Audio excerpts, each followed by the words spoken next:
In the majority of the Souls games, you have some kind of mechanic that is introduced that kind of tells the way you should play the game, or at least the most optimal playstyle. In Dark Souls 1, heavy armors are really good, so you can poise and face tank a lot of stuff without actually even trying to, to play the game. Just look at this shit.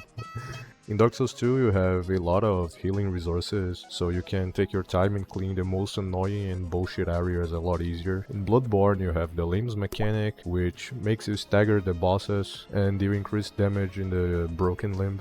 And the backstabs are way stronger than the other instances. Both can make almost every boss look like a hard disabled person that can't even shit alone anymore. I mean, what is a person that can't even shit alone anymore, man? In Dark Souls 3, multi-hit weapons are really good. Power stance weapons and R1 spawns are really strong, so you can deal with pretty much anything with just a straight sword. So you can be the hyper crackhead and slave the knight from this gale. And since the game is way faster than the others before, there's little difference between light or medium roll. So you can show all your skill while panic rolling mid-fight. In Sekiro you have the posture mechanic and the absence of stamina and the verticality of the game, which makes you explore new options and have a way more aggressive playstyle. And finally become the true anime protagonist, fighting the anime enemies, doing hyper anime moves while you use your anime sword and I don't know, do your anime stuff. In Elden Ring, you can make almost everything work, but if I would pick one to be the better, it probably would be the stance breaking mechanic. You can trivialize basically every boss encounter with this, and it works the best with probably the best damage typing melee builds, which are the charged attacks. The enemy stance in Elden Ring works kinda like in Sekiro. You deal damage to an enemy and some of its posture goes down, and if it goes down completely, guess what? The enemy staggers and you can do a critical hit, and that's pretty much how it works. But actually, you have a lot of nuances in how Poise works. You haven't talked about Poise resets and hyper armor? Oh yes, when you attack an enemy, its posture goes down, and if you spend a certain amount of time without attacking, the enemy will catch its breath again and be ready to ravage your rectal tunnel. So you need to constantly keep pressuring the enemy to get that delicious and creamy.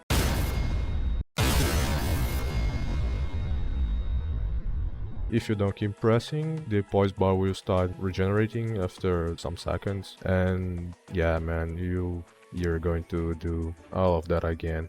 But the enemy is far away, and I'm a poor melee build. How can I keep pressing the enemy? Yeah, that's annoying when it happens, but lucky for you, the game have consumables, throwing dart, kukris, all of that works to keep that poise bar low. But what is this? It was supposed to be a stagger. His poise is down completely and he didn't fell off. And why? His poise is increasing faster. Yeah, that's another thing too. In these games you have something called hyper armor, that in short terms is an instance where an entity gets sort of a higher priority in its move animation and cannot be stopped from doing it. This is way to see how it works is actually with your player character. The higher your poise, less likely you are to be cancelled from your animations. And this idea can be applied to enemies too, though it is harder to tell when an enemy enters the state of hyper armor, at least from a boss perspective. You can clearly see when a normal enemy that usually you would flinch when you attack, this enemy starts some animation and magically it just don't want to flinch anymore. Now, talking about the bosses, how could you tell when a boss enters in a hyper armor state? As you can see, I have this mod that lets me see the posture bars of the enemies, and when they were supposed to stagger and let me do a critical hit, they just do not, and its posture bar starts to feel like way faster after that. Usually when the posture bar starts to feel like it takes some seconds to start actually regenerating, but when you attack an enemy that should stagger with your attack and the enemy starts a hyper armor animation, the enemy won't stagger, plus his posture bar will start to regenerating like way earlier. And that's why even though Malenia have like a little poise, sometimes she doesn't seem to stagger because she's literally eating your staggers with the crazy amount of hyper armor animations that she has. That seems too complicated. Why would I want to stun bosses when I could deal damage in some other way? Well, because it is really easy to play around it. And what you mean by why? Just look at this damage. You can disable any free will that the enemy has and basically kill it without any counterplay. Not mentioning that you can script fights with it. I see. Poise breaking is quite an interesting mechanic, but can I build around it? Stun lock enemies? Of course you can. In fact, I would say that it is the best way to play this game. In Elden Ring you have different types of damage inputs. You have the L2s, the R1s, the tap R2s, the shard R2s, jump R1s.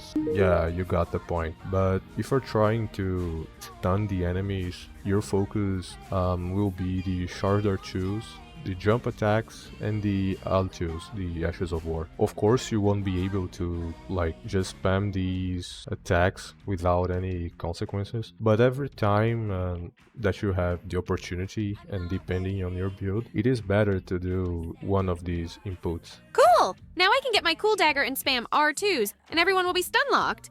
Right? That's not how it works. You have a lot of weapon types in Elden Ring, but you have different weapons for different things. If you have the cap for dax and a maxed out dagger infused with lightning and with lightning slash Ash of War, you are a menace, but that's a consecutive attack build, not a poise breaking. If you want to stun lock enemies, you need the heavy hitters, the crazy craziers, the pog poggers, the big biggers, veiny and throbbing big weapons. The great swords, great hammers, great axes, colossal swords. Of course you have some exceptions like the Unsiege, Edge of War and the Iron Balls, but in general you are going with the big ones. For example, here you have a strength cap character with a Blood Fiend's arm, and if you put Crabblade, which increases by 15% your poise damage, and the poise breaking crystal tier, as you can see, Malenia is not having a really good time. But I don't have the DLC? How I'm going to use Bloodfiend's arm? That's no problem. Here you have some examples of weapons that you could use with just base game content.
Mi bomba!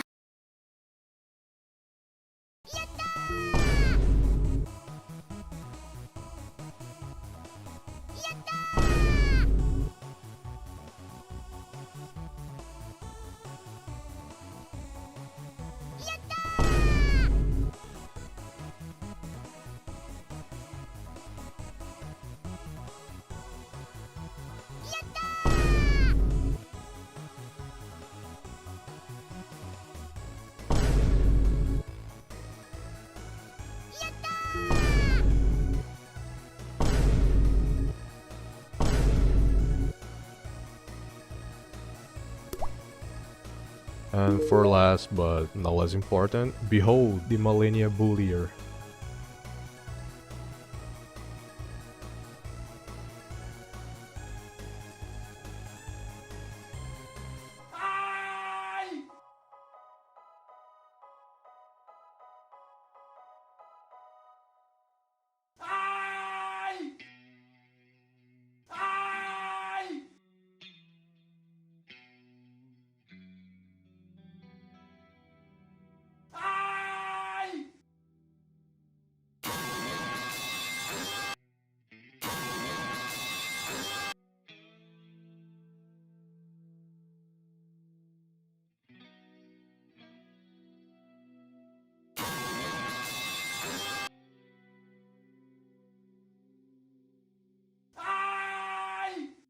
So yeah, I think that clarifies why charge attacks and poise breaking builds are so fucking strong in Elden Ring. Why would you like actually learn the boss when you can do 2 or 3 charged attacks and do around 1 million damage without a boss like don't even fighting back? And that is pretty much it for this video.